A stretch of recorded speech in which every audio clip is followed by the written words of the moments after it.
In this video, you will explore how to use the Verify Text keyword in Avo Assure to verify that the data entered in a text box is same as the input data in the test steps. This validates that the data inputs in an SAP page is correct when automating SAP processes. Let's start with adding a step on the Design Test Steps screen. For this example, select F1_TXT box as the element name and set text as the keyword. Enter Bangalore in the input field to be entered as the input text in the F1 text box. For the second test step, select F1_TXT box as the element name and verify text as the keyword to automate verifying the text entered in the F1 text box. Enter Bangalore in the input field to ensure the set text is same as input text, that is, in this case it's Bangalore.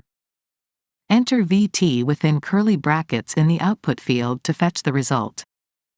Now, select it generic as the element name and display variable value as the keyword to display the result after debug.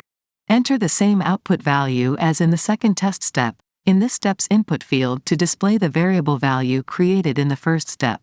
Click Save to save the designed test step. Next, click Debug and click Debug again from the pop-up.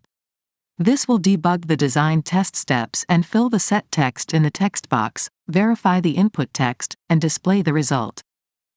After the debug, the true result indicates that the selected is same as input and a false result indicates the text is not same as input text.